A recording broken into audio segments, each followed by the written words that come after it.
Welcome to another of Bruce's travel slideshows.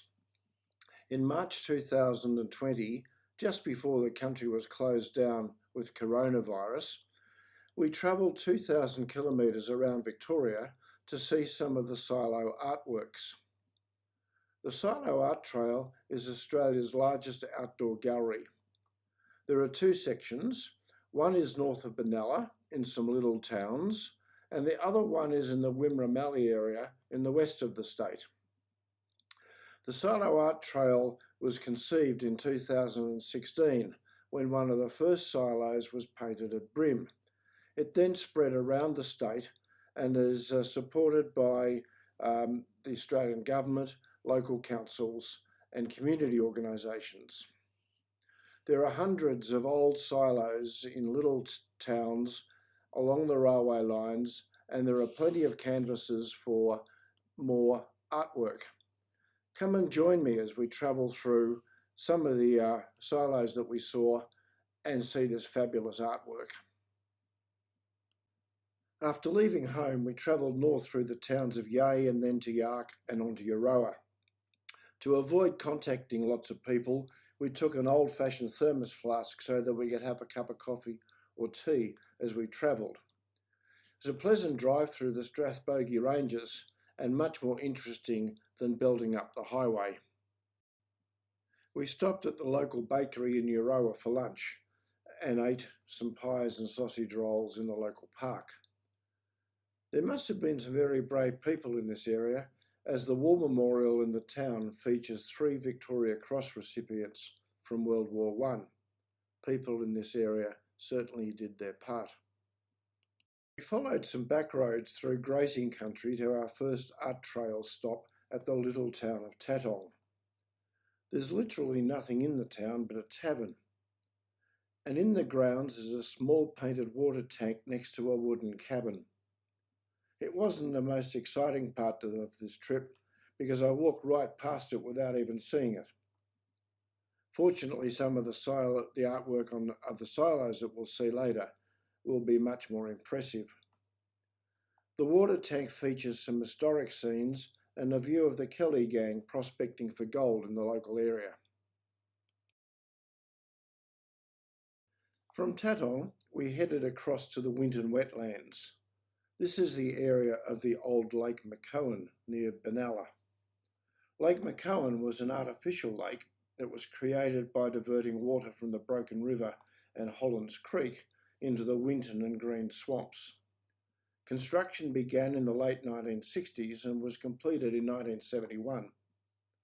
The large shallow lake had a very high surface to volume ratio, resulting in extreme water loss through evaporation.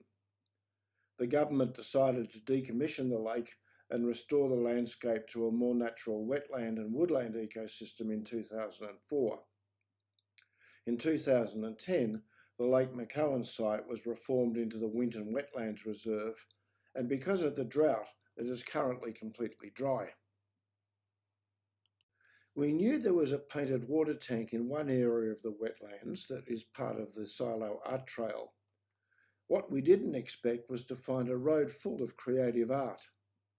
Along Boggy Creek Road, we found many artworks that started with a barge that used to take cattle across to an island, painted fish in a way that was three-dimensional, and various trees that took on the appearance of Aboriginal artworks. We found the water tank at the junction of 2 dirt roads in the middle of the old lake area. It was painted by an artist named Guido van Helten in 2016 and shows 3 local Country Fire Authority volunteers. That's the Rural Fire Service in Victoria. It was the most popular feature of this whole site. It's in a unique situation in an open area surrounded by a backdrop of dead trees that have died as the result of flooding in the reservoir. On our second day, we drove north from Benalla to visit 4 towns along the Oaklands Railway Line, a freight-only line in northeastern Victoria. It runs from Benalla and across the Victoria-New South Wales border to the town of Oaklands in New South Wales. Every town in these grain growing areas had a silo next to the railway siding. Changes in agriculture combined with the closure of railway lines has left these old silos in regional Australia abandoned. Our largest grain handler, GrainCorp, is the owner and operator of several hundred of these public silos throughout eastern Australia, but it's increasingly moving towards low-rise bunker storage facilities in which the grain is stored under tarpaulins. About half of the 340 concrete and steel silos are now non-operational. The silos range in age from 60 to 100 years old for the tall concrete ones, and 50 to 60 years old for the lower steel and rectangular structures. An increasing number of these are being used as outdoor canvases for artists. They're doing a great job of enticing people to visit communities that have been decaying for decades, and they now provide a boost to their economy. Our first stop was at the town of Gurumbat, which has a population of just 297 people. It's an old pastoral and grazing area, with the Gurumbat railway station first opening in 1883. Queen Elizabeth visited this town in 1954 as part of her Victorian tour, and she stayed over in a royal carriage for a night. The mural here was painted by renowned artist Jimmy Devate, an Australian, who chose to feature an endemic threatened species, the barking owl. The owl that he actually used as a model was named Millie, and she really lives at the Healesville Sanctuary in Healesville. It is said that there are only about 50 breeding pairs of this owl currently living in the wild. He also painted a farming seed on one of the steel silos that's similar to the environment in which the barking owl lives. He later returned to Gurumbat to paint another silo with a tribute to 3 Clydesdale horses named Clam, Sam and Banjo. He's captured the motion of these horses in a gallop, with feathers flying on their feet as they travel side by side in harness. Before the days of motor transport, these horses commonly carted grain from the farm to the railway station. Just up the road from the station is the local Uniting Church. On its rear wall it has a mural of Sophia, which was created in 2017 by the famous street artist Adnate. She is said to depict Sophia, the female aspect of the Holy Spirit, a transition that draws on the Spirit of God. I'm not sure I understand the theology of this, but there she is. A little further north is the town of Devonish. A few decades ago it had a population of nearly 400, but it's now around 197. It's well past its prime. The post office opened in June 1877 as Broken Creek and was renamed Devonish in 1878. The railway arrived in 1883, and the Devonish concrete grain silos were built between the railway line and the pub opposite in the main street.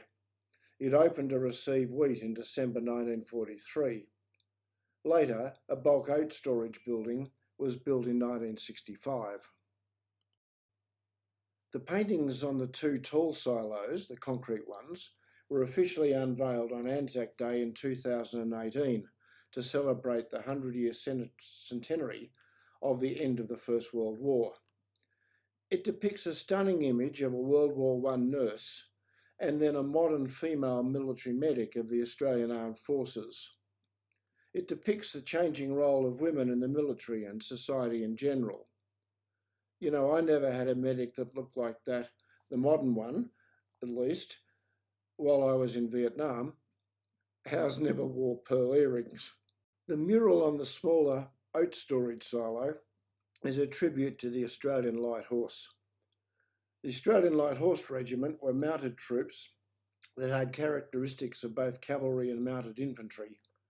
They served in the Second Boer War and then in World War I. They're famous for conducting the world's last mass cavalry charge at Beersheba in Palestine during World War I.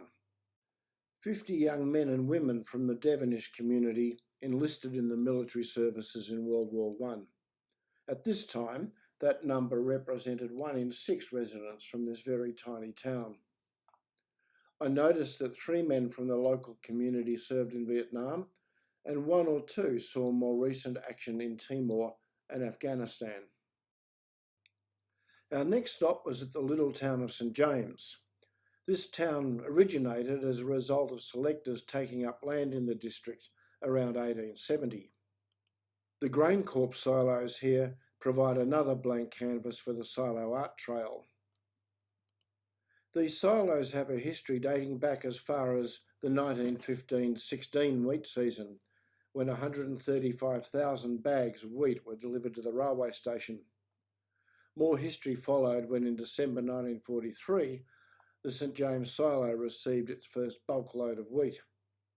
These are the events that are recorded on the art in the silo. St James is also the location of the first business of G.J. Coles, founder of the Coles Group, which is now owned by Wesfarmers. In 1882, George J. Coles married his wife Elizabeth, and they purchased their first store in the town. He soon opened a second store 4 miles away in Lake Rowan, trading mainly in farming equipment. George and Elizabeth had 10 children, all of which would attend school in St James. Elizabeth died tragically in 1900. George Cole went overseas and learned about department stores, and on his return he set up the first 1 shilling store in Australia at 288 Smith Street, Collingwood. This was the start of his retail empire. The Coles Group actually made quite a substantial donation towards the art project on this silo. Our last stop for the day, before we return to Benalla, was at Tungamah, which is situated on the banks of the Boozy Creek. Its major industries include grain production, wool growing, along with dairy and beef. The town had its heyday in the late 1800s. Plaques along the main road depict the site of many long-gone old buildings such as hotels, banks, stores and a timber yard. Now the pub is the grandest building in the town, although it does have quite a nice war memorial which is well maintained.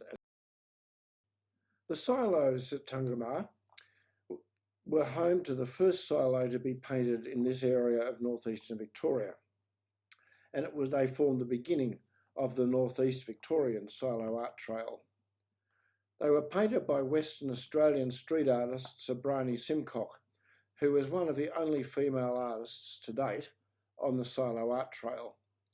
She used 60 litres of paint, 142 spray cans, and took 8 days to complete the work. Her art depicts dancing brolgas on the tall concrete silos and some much-loved Australian birds on the shorter metal silo, a kookaburra, pink and grey kala, a hummingbird, a cheeky owl hiding in the leaves, a sulphur-crested cockatoo, 2 small wrens, and a white ibis. Benalla, where we'd stayed overnight, is fast becoming recognised as Australia's leading street art destination. It hosts an incredible variety of murals created by various street artists who are at the top of their game and come from around the world. They have an annual street art festival that takes place over a weekend each year, usually around March or April, and attracts thousands of visitors from many places. Before leaving to head over to the western part of Victoria, we drove around the streets and stopped to take some photos of some that caught our eye. We were in the city of Shepparton by lunchtime and found a park full of painted fiberglass cows. They form part of a moving art exhibition, which is ever changing. There are 90 of these cows scattered through Shepparton. If you look up laneways and on some government buildings in Shepparton, you can see murals painted by the well-known artist Adnate, whose work we saw in the Gurumbat Church yesterday. His works in Shepparton are part of the Aboriginal Street Art Project that honours the proud and strong Yorta Yorta Aboriginal people who've occupied this area since time began. The first mural that we found depicts the late William Cooper and the late Pastor Sir Douglas Nichols. Both of these Aboriginal men made major contributions to not just the local region, but to Australia as a whole. Further down the same lane is another mural of local elders Auntie Margaret Tucker, one of Australia's female rights activists, and Nora Nanny Charles, one of the earliest and best known local Aboriginal midwives. On one of the government buildings there's also another mural, painted by a different artist, of Private Daniel Cooper, a Yorta Yorta man who fought for Australia during World War I. Daniel Cooper died on a European battlefield in 1917. We took a short detour to the town of Colbinaban. The silo there is currently being painted. The artist is the same one who painted the silos in the town of St James, but only the concrete part of the structure had been painted while we were there. It represents a steam train which was so important for the carrying of wheat and opening up of this area. It has taken the artist nearly 3 weeks of work to paint this central silo, and then he will move on to the two shorter silos with a yet to be announced design. We ended our day in Rochester, a small country town in Victoria, which is situated approximately 180 kilometres north of Melbourne. It's on the Campaspe River that rises in the wooded hilly terrain of the Great Dividing Range and descends through undulating foothills, emerging onto the wide riverine plains of northern Victoria before joining the Murray River. These silos were also painted by Jimmy Devarte. He tries to feature local endemically threatened species, and in this case he chose the azure kingfisher and the squirrel glider. On the tall silo is a wrist-winged squirrel glider. This animal has a home range extending from Border Town near the South Australian Victorian border through southeastern Australia to northern Queensland. The species was once thought to be extinct in South Australia until a genetic test in 1939 confirmed their continued inhabitants in this area. On the shorter silo is the azure kingfisher, with its combination of royal blue plumage on its upper parts, contrasting with orange underparts, making it one of the smallest and most dazzling kingfishers in Australia. It inhabits the vegetation beside waterways and other wetlands. Here it's pictured on a perch alongside the Campaspe River. Before we left Rochester, we stopped off at a laneway beside the pub where there is a mural honouring the Iddles family. Ron Iddles, one of the brothers in the family, is a renowned police detective who has solved many difficult criminal cases in Victoria. Once out of town, we came across wheat fields that stretched as far as the eye could see. Sheep were grazing in the fields of stubble, and some of the fields looked as if they'd just been freshly cut. Frequently, we could see large stacks of enormous rectangular hay bales. They looked like ancient temples to the sun god.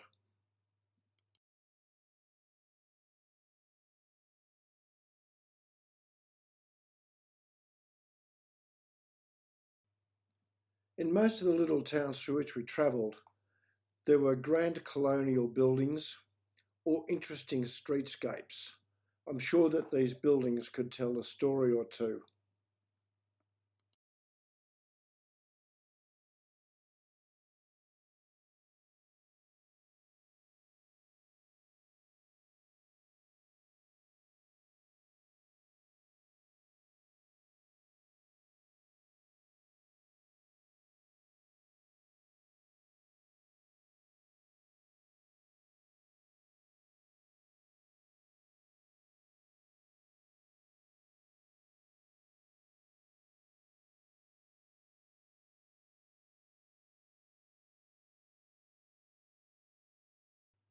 We travelled through Witcherproof, where the train line runs down the main street. It's obvious that the railway is still active because we saw a grain train loading wheat further up the line at Nullawul.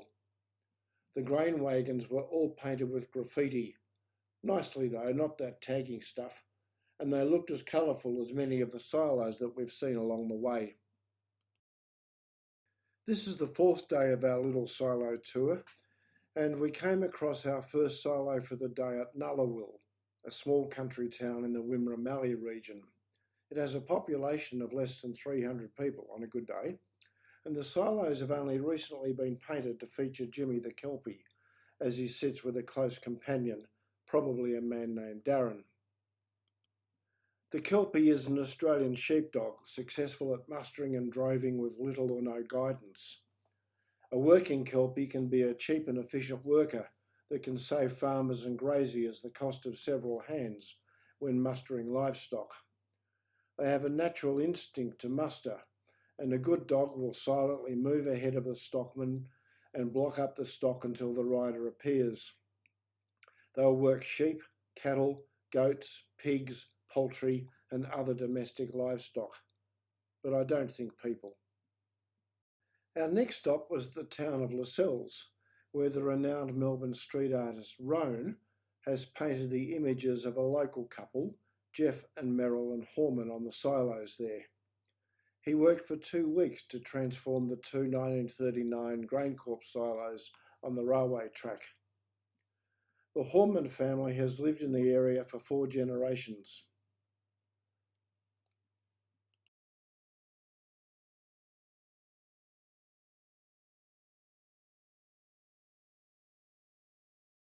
Our most distant stop for the day, and for the entire driving tour, was at Patchawalloch.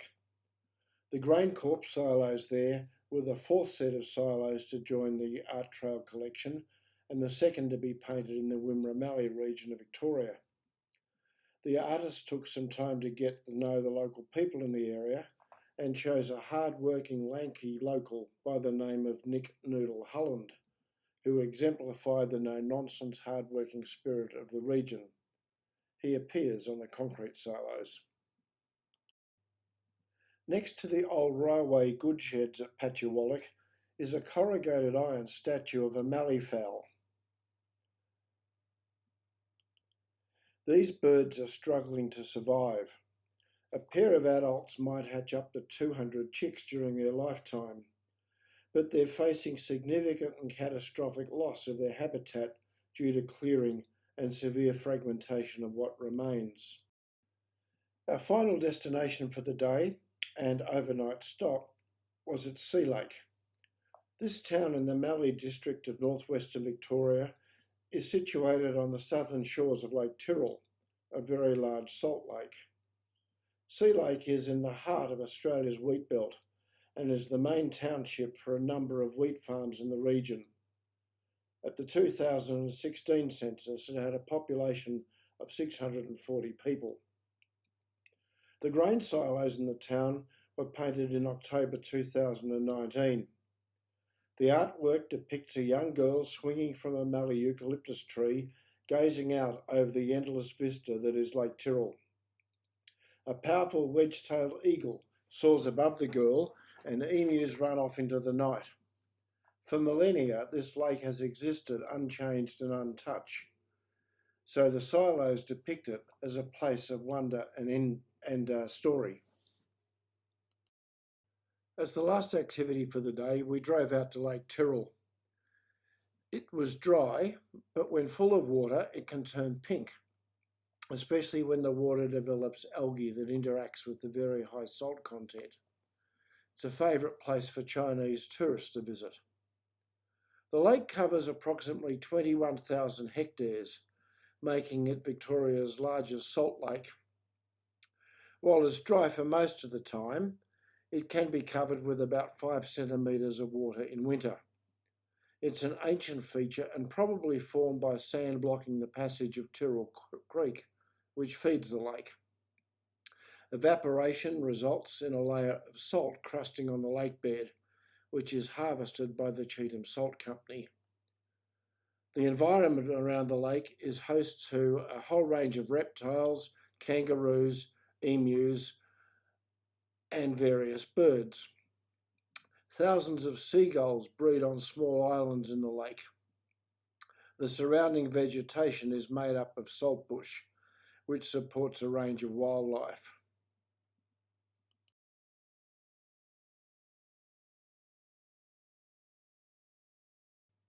We ate dinner at the Royal Hotel in the main street of Sea Lake. Has good food and it's about the only place open for dinner in town. We didn't have a reservation, and the tables in the dining room had been moved with extra spacing to meet the social distancing requirements of the virus emergency.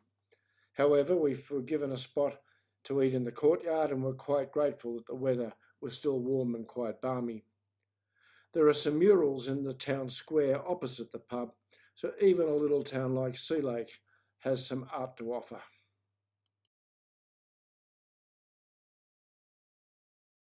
On our fifth and final day of our silo art trail trip, we travelled due south to see 3 more silos on the way home. The first stop was at Rosebery.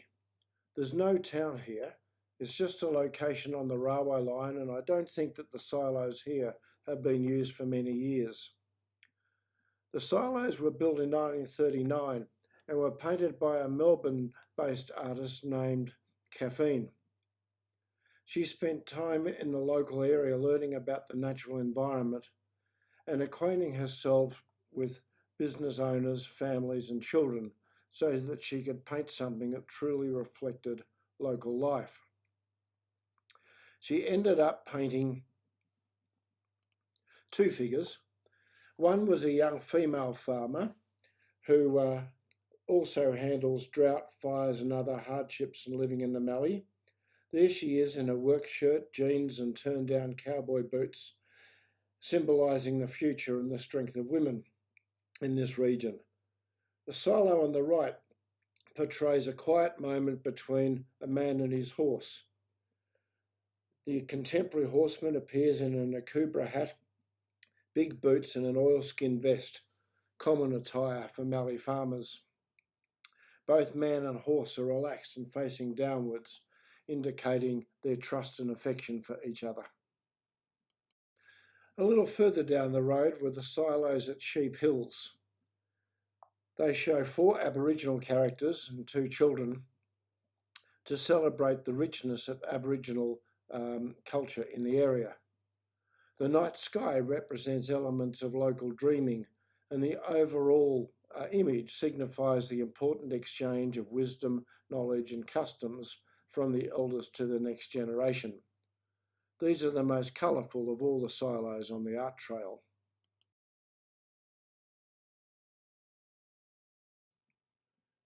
The rabbits were Victoria's worst pest animal. They were introduced in 1860 near Geelong, and they soon bred in plague proportions and spread across much of the colony, as it was then, in a few years. In this area of Victoria, it was impossible to sustain sheep flocks on the pastoral runs. Rabbits consumed all the vegetation and they ringbarked the trees. The Victorian government organised for a fence to be constructed. It was designed to stop the spread of the rabbits north and the wild dogs from migrating south. It was about 6 feet high, with rabbit mesh at the bottom buried into the ground, and above the rabbit mesh was a much larger dog mesh, and above that were strands of barbed wire. Today the fence is largely gone, but there's just a few segments left, and this one that we passed along the roadside. At the wheat-growing town of Brim, you can see Guido von Helton's famous farmer quarter on the silos there. It's located on the Henty Highway, and the mural stretches across all 4 of the Brim silos.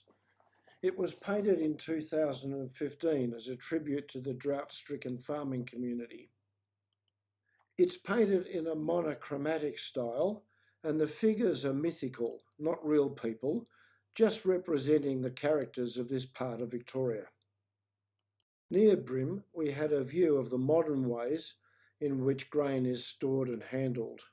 Flat bins on the ground, covered by tarpaulins, and most of the grain transported by vehicles rather than trains. The last silos on our tour were at the farming town of Rapanyup. The paintings on these silos is the work of Russian mural artist Julia Volchkova, another woman, who turned her attention to the town's youth and their great love of team sport. The work vividly captures the spirit of community and provides an accurate insight into rural youth culture. The featured faces are those of Rapanyup residents and local sporting team members Ebony Baker and Jordan Wiedemann. They're freshly faced and dressed in their sports attire, that's netball and Australian rules football respectively, and they look like they embody a youthful spirit of strength and hope and camaraderie. We drove to another Mallee town of Matoa to see something entirely different.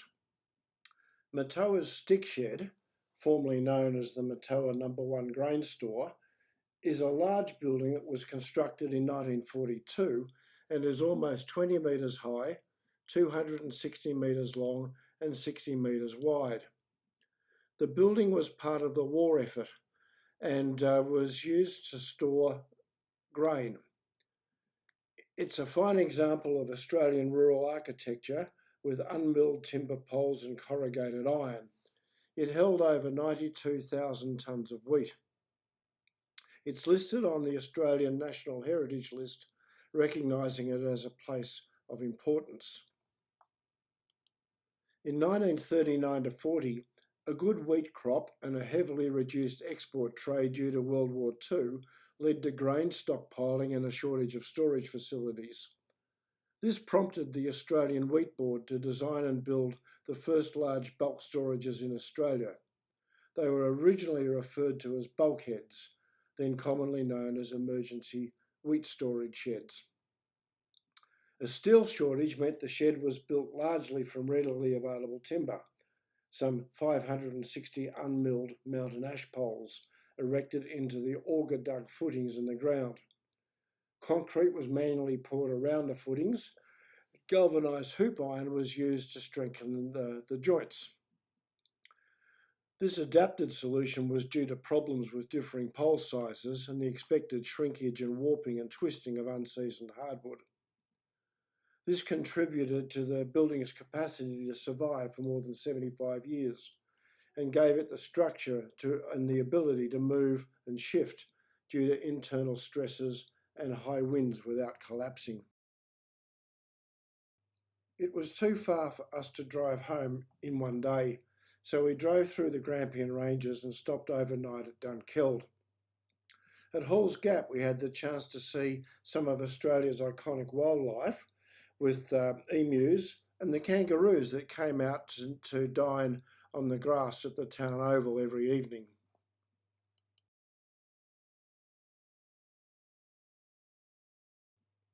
Well, I hope you enjoyed this tour with us of the art silos of Victoria. We were glad we went when we did. We arrived home just as the coronavirus restrictions were becoming serious, and since then we've been sheltering at home and in place keeping to ourselves, only going out to do some shopping once a week.